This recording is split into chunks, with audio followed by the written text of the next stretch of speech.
नमस्कार, मी डॉक्टर मच्छिंद्र बांगर महाराष्ट्रातील आणि देशातील हवामान परिस्थिती संदर्भात ताजा अंदाज देणार आहे. आपण बघतो राजस्थान सहित पंजाब, दिल्ली, उत्तराखंड, हिमाचल प्रदेश, जम्मू काश्मीर, लेह लडाख या सर्व राज्यांमध्ये WDचा प्रभाव आहे. तर दक्षिणेला केवळ बंगालच्या उपसागरामध्ये अंदमान निकोबार बेटांच्या दरम्यान एक लो प्रेशर किंवा कमी दाबाचं क्षेत्र तयार झालेलं आहे.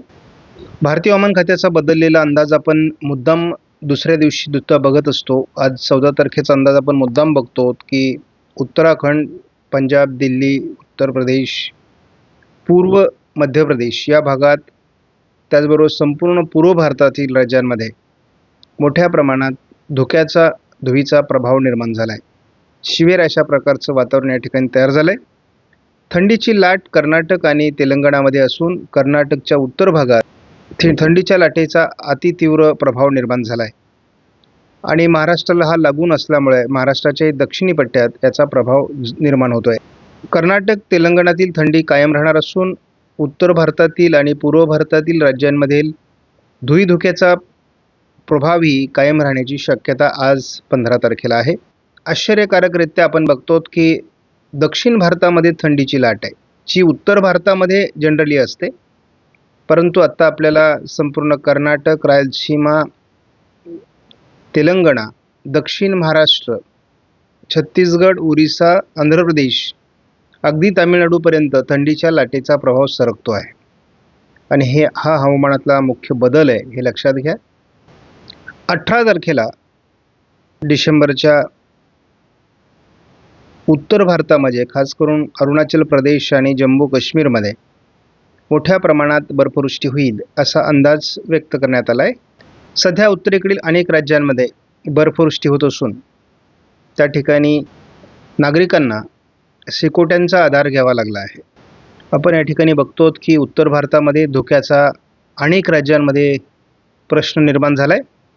त्यामुळे एकूणच प्रवास करताना देखील मोठ्या अडचणी निर्माण होत आहेत. वाहतुकीवर आणि यातायातीवर मोठा प्रभाव याचा निर्माण झालेला आहे. सध्या केरळ आणि तामिळनाडूमध्ये हलक्या स्वरूपाचा कमी दाब येण्याची शक्यता असून ईस्टर्ली वेव्ज म्हणजेच पूर्वेकडील वाऱ्यांचा हा प्रभाव आहे. श्रीलंका, अंदमान निकोबार बेट आणि दक्षिणेकडील 2 राज्य यामध्ये याचा प्रभाव 16 आणि 17 तारखेला पडण्याचा अंदाज आहे. आपण या ठिकाणी बघतो मिनिमम टेम्परेचर आज 15 तारखेला महाराष्ट्रामध्ये थंडीची लाट या मॉडेलने कायम दाखवलेली आहे. 16 तारखेलाही थंडीची लाट महाराष्ट्रामध्ये आहे. थंडीच्या लाटेचा प्रभाव 17 तारखेपासून कमी व्हायला लागेल. 18-19ला थंडी थोडीफार कमी असेल, परंतु महाराष्ट्रात थंडी कायम आहे.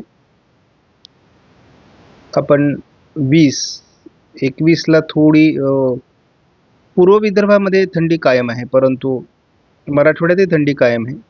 मध्य महाराष्ट्र, उत्तर महाराष्ट्र, पश्चिम महाराष्ट्र, कोकणात थंडीचा प्रभाव कमी राहणार आहे, परंतु हा थंडीचा प्रभाव पुन्हा 22, 23 आणि 24 वाढतो आहे.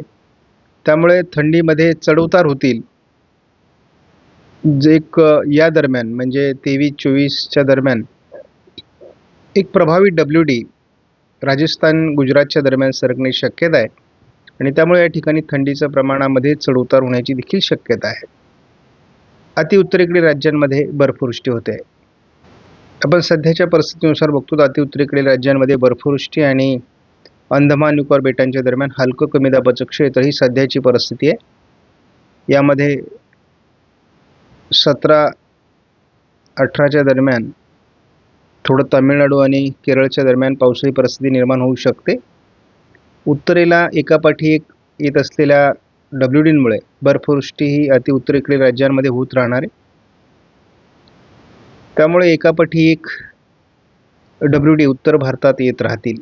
दक्षिणेकडील वातावरण मात्र शेवटच्या आठवड्यात डिसेंबरमध्ये कमी होण्याची शक्यता आहे. आपण कालच्या व्हिडिओमध्ये देखील जानेवारीमध्ये फारसा अवकाळी पावसाचा अंदाज देण्यात आलेला नाही आहे, परंतु फेब्रुवारीपासून ठिकठिकाणी अवकाळी पावसाचा प्रभाव निर्माण होऊ शकतो असा एक प्राथमिक अंदाज येऊ लागला आहे. आणि या मॉडेलने तरी मार्चपासूनच मोठं अवकाळी वातावरण भारतामध्ये तयार होईल आणि ही गारपीट आपल्याला प्रभावित करेल असा एक प्राथमिक अंदाज आलेला आहे. ECMWF मॉडेलचा केवळ आपण धावता अंदाज या ठिकाणी बघणार आहोत. उत्तर भारतामध्ये WD तर दक्षिण भारतात हलका कमी दाब आहे, परंतु या कमी दाबांचा प्रभाव शेवटच्या आठवड्यापासून कमी होणार आहे. उत्तर भारतातील WD मात्र आता तीव्र होत जातील असा अंदाज आहे. आपण बघतो साधारणपणे 26, 27, 28 तारखेच्या दरम्यान बंगालच्या उपसागराच्या दक्षिणेला थोडं वातावरण राहते आणि अतिउत्तरेला WDचा प्रभाव राहणार आहे. त्यामुळे साधारण 29 डिसेंबरपर्यंतचा जर अंदाज बघितला तर महाराष्ट्रामध्ये किंवा मध्य भारतामध्ये कुठेही गारपिटीचा किंवा पावसाचा अंदाज नाही. केवळ तामिळनाडू, केरळमध्ये हलकी परिस्थिती आणि उत्तरेकडील अतिउत्तरेकडील जम्मू काश्मीर, लेह लडाखमध्ये बर्फवृष्टी, या पलीकडे महाराष्ट्रामध्ये आणि भारतामध्ये पावसाचा अंदाज नाही. ECMWF मॉडेलनुसार अगदी 29 तारखेपर्यंत आपण जरी डिसेंबरचा अंदाज बघितला तरी भारतामध्ये अतिउत्तरेला बर्फवृष्टी आणि दक्षिणी टोकाला हलका कमी दाबाचा प्रभाव तामिळनाडूमध्ये. त्यामुळे या पलीकडे पावसाचा कोणताही डिसेंबरमध्ये अंदाज नाही. JFS मॉडेलने देखील कुठल्याही प्रकारच्या अंदाजात बदल दाखवलेला नाही आहे. AIFS मॉडेलने देखील कोणताही हवामान बदल सध्या तरी आपल्याला दाखवलेला नाही. भारतामध्ये कुठल्याही प्रकारचं पावसाळी वातावरण नसलं तरी देखील आपण बघतो आखाती देशांमध्ये किंवा आपण म्हणतो अफगाणिस्तान, सौदी अरेबिया या ठिकाणी आपल्याला WDचा प्रभाव दिसतोय. या ठिकाणी हलका कमी दाबाचा प्रभाव आहे. या पलीकडे भारतीय हवामानात विशेष बदल नाहीत. आपण कालही सांगितलेलं आहे, महाराष्ट्रामध्ये अगदी काठावरची, लाटेच्या काठावरची थंडी राहणार आहे. याचा अर्थ ती 15 अंशापासून तर 10 अंशापर्यंत हा थंडीचा प्रभाव महाराष्ट्रामध्ये पुढील 5 दिवस तरी दाखवण्यात आलेला आहे. आपणास व्हिडिओमधील माहिती महत्त्वपूर्ण वाटल्यास लाईक करा, शेअर करा, चॅनलला सबस्क्राईब करा. धन्यवाद. जय हिंद, जय महाराष्ट्र, जय बळीराजा.